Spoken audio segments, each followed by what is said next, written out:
You know how humans breed animals for different reasons? Some for speed, like the sleek greyhounds coursing after hares. Others for size, like the Belgian Blue cattle, their muscles bulging with power. The breeder becomes an expert, meticulously choosing the perfect male to achieve the desired outcome. He feeds them the richest grains, the finest cuts of hay, ensuring their bodies reach their peak potential. Their lives become a carefully orchestrated performance, each step leading to a single goal: to be the ultimate specimen for the breeder's gain. That, in a horrifying distortion, was the life of Pata Seca. He wasn't a horse bred for speed, nor a bull for size. He was a human being, his strength and physique deemed the most valuable asset a cruel fate could bestow. On Fazenda São Joaquim, generations had endured a twisted practice. Strong men like Pata Seca were separated from the labor force, their bodies honed not for toil in the fields, but for a perverse form of procreation. Fed the best rations, their health meticulously monitored, they were nothing more than breeding stock, tools used to ensure a lineage of powerful slaves for the master's profit. Pata Seca, a name meaning dry foot, a cruel joke considering the life he was forced to lead, would become a symbol of the resilience of the human spirit in the face of unimaginable cruelty. His story, etched in pain and resistance, would forever stain the history of the Fazenda, a testament to the barbarity that can twist even the most basic human interactions. Pata Seca, the black slave, forced to produce over 200 children for his master. In January 1808, the flow of new Africans into the USA and the Caribbean as slaves would stop forever. At the same time, the United States and the Caribbean were undergoing a rapid expansion of cotton, sugarcane, and rice production. The invention of the cotton gin enabled the profitable cultivation of short staple cotton, which could be produced more widely than other types. This led to the economic preeminence of cotton throughout the Deep South. Slaves were treated as a commodity by owners and traders alike and were regarded as the crucial labor for the production of lucrative cash crops. With the end of the slave trade and the high mortality rates among slaves due to the back-breaking labor they were usually put through, the supply of slaves was running short. The slave masters needed a solution, and they needed it fast. With the route to Africa completely cut off, slaveholders would turn to something more sinister, an idea that could only be born in a mind that saw humans as a commodity with no more rights than a cow or a horse. To add to the supply of slaves, slaveholders looked at the fertility of slave women as part of their productivity and intermittently forced the women to have large numbers of children. During this time period, the terms breeders, breeding slaves, childbearing women, breeding period, and too old to breed became familiar. The breeding of slaves would solve the shortage crisis and damn the future generations of the enslaved. But within this tragedy is the story of a man who would go on to father as many children that make up a small village. That man was Pata Seca. There are many tales to his legend, with some saying he lived 10 times the lifetimes of any slave. Others say he was gifted not just to plant seeds, but lucky to never witness the brutality of slavery in its true form, living a fulfilled life due to his prowess. Despite Pata Seca's status as a legend, historical information about him remains elusive, leaving many questioning his true identity. In this video, we'll journey back in time to explore one of history's most intriguing chapters. Returning to the Caribbean, where enslaved men were tasked with breeding the next generation of slaves, we unravel the story of Pata Seca. Before we dive into the video, I encourage you to take a moment to like and subscribe to our channel. By doing so, you not only support our work, but also ensure that you stay connected to our engaging exploration of thought-provoking narratives. For those intrigued by stories that shed light on the rich tapestry of Black history and culture, subscribing will keep you informed and inspired by our ongoing journey. With the dawn of slave breeding, plantation owners sought the cream of the crop for their fields. They meticulously paired men and women, engaging in a twisted form of natural selection to ensure only the finest seeds were planted. The criteria for selection varied among owners, often focusing on physical attributes and capabilities. Enslaved men who embodied strength, robust health, and vigor were highly sought after. Owners believed these qualities would be inherited by their offspring, creating a new generation of resilient laborers. Height, muscle mass, and endurance were prized features, deemed essential for enduring the toil of plantation life. Some owners went further, prioritizing specific traits to enhance the market value of their slaves. Fair skin tones or certain facial features were favored, reflecting the prevailing racist beliefs of the era. It was within this grim landscape that the tale of Pata Seca unfolded. Pata Seca, born Roque José Florencio, was an African enslaved in Brazil, condemned to a life of suffering and degradation. His existence was reduced to a breeding machine, purchased solely for the purpose of producing offspring to enrich his owner. His nickname, Pata Seca, which translates to dry paw in English, originated from a tradition among enslaved individuals on the farm where he lived.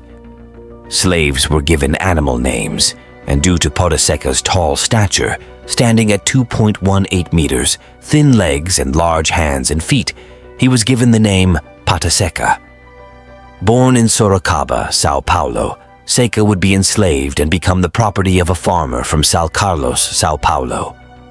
However, Seca didn't actually live the life of a slave.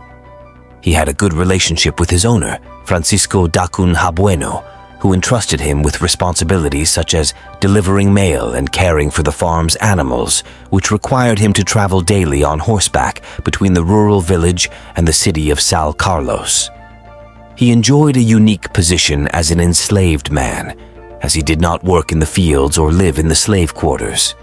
Standing at an impressive height of 7 feet 2 inches or 2.18 meters tall, he was deemed a perfect candidate for the role of a breeder due to the prevailing superstitions during the time of slavery in Brazil.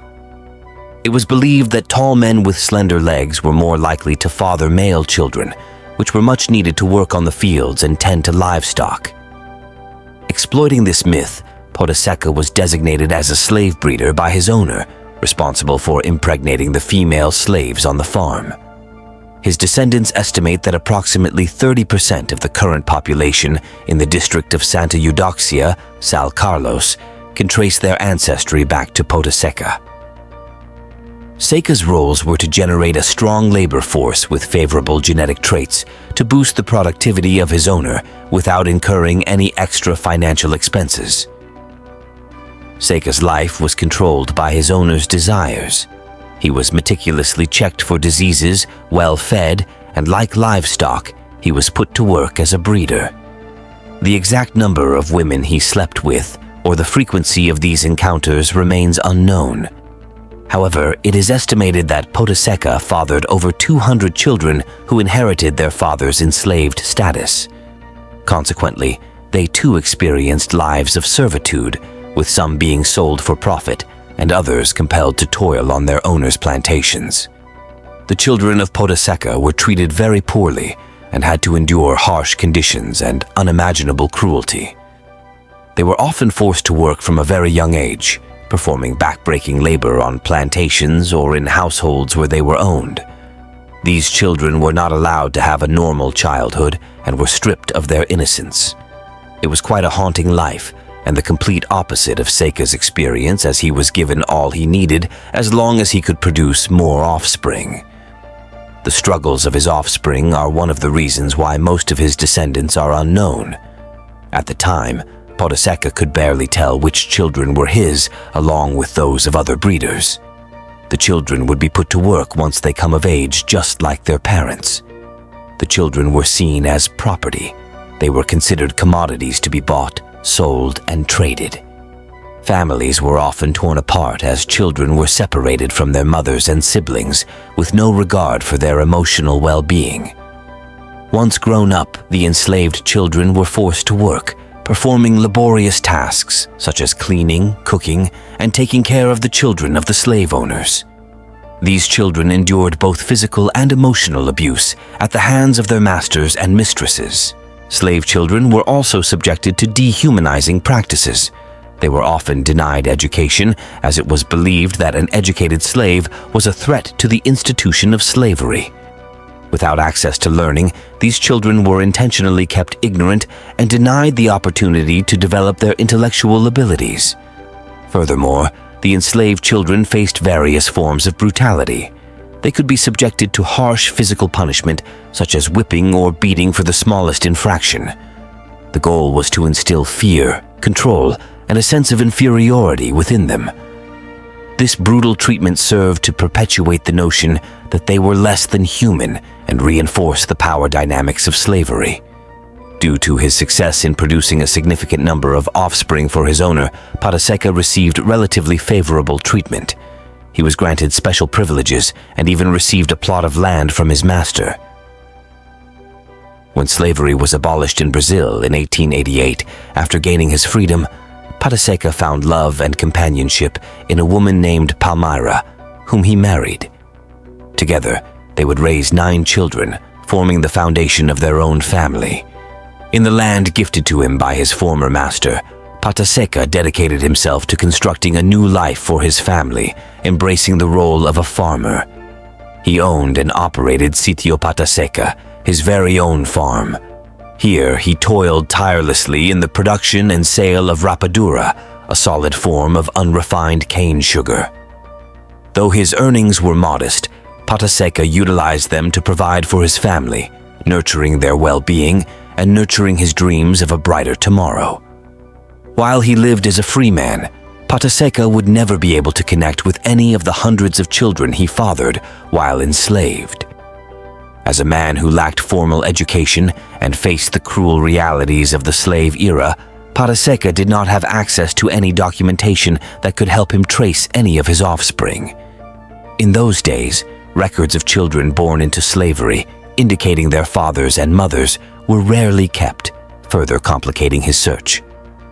Pata Seca died on June 13, 1958, at the age of 130 years old. He died peacefully in his bed in Santa Eudoxia, São Carlos, São Paulo, Brazil. At the time of his death, he was surrounded by his family and friends, who honored him with songs and prayers. Pata Seca lived through many historical events and changes in Brazil. He witnessed the end of slavery in 1888, the proclamation of the Republic in 1889, the rise and fall of several presidents and dictator years, 2 world wars, and many social movements. His funeral was attended by thousands of people who paid their respects to him. His body was buried in a cemetery in Santa Eudoxia, where a monument was erected in his honor. Pata Seca's role as a slave breeder unveils the cold, calculated nature of slavery during that time. Slavery was not only about exploiting physical labor, it was also an insidious system that sought to perpetuate itself by breeding and perpetuating generations of enslaved individuals. Just as animals are selectively bred for specific traits, enslaved people were subjected to a dehumanizing process that disregarded their autonomy and treated them as nothing more than a means to an end. The horrors of slavery become all the more chilling when we realize that these individuals were not regarded as human beings with rights, feelings, and agency. Their lives were manipulated and controlled, with their bodies subjected to the whims of their owners. The act of breeding slaves was not a choice made out of compassion or empathy, but rather a brutal mechanism to secure a constant supply of laborers, perpetuating the cycle of oppression and exploitation. Although Pata Seca's role as a slave breeder brings to light the chilling realities of slavery, it is important to recognize that his life took a different turn after he was freed from bondage. Despite the darkness of his past, Pata Seca was able to forge a path towards a more fulfilled life. His enduring legacy stands as a powerful testament to the resilience and fortitude of those who weathered history's darkest storms. And remember, please take a moment to like, subscribe, and share our videos. By spreading awareness of the truths surrounding Black history, we amplify voices and honor the diverse narratives of the past.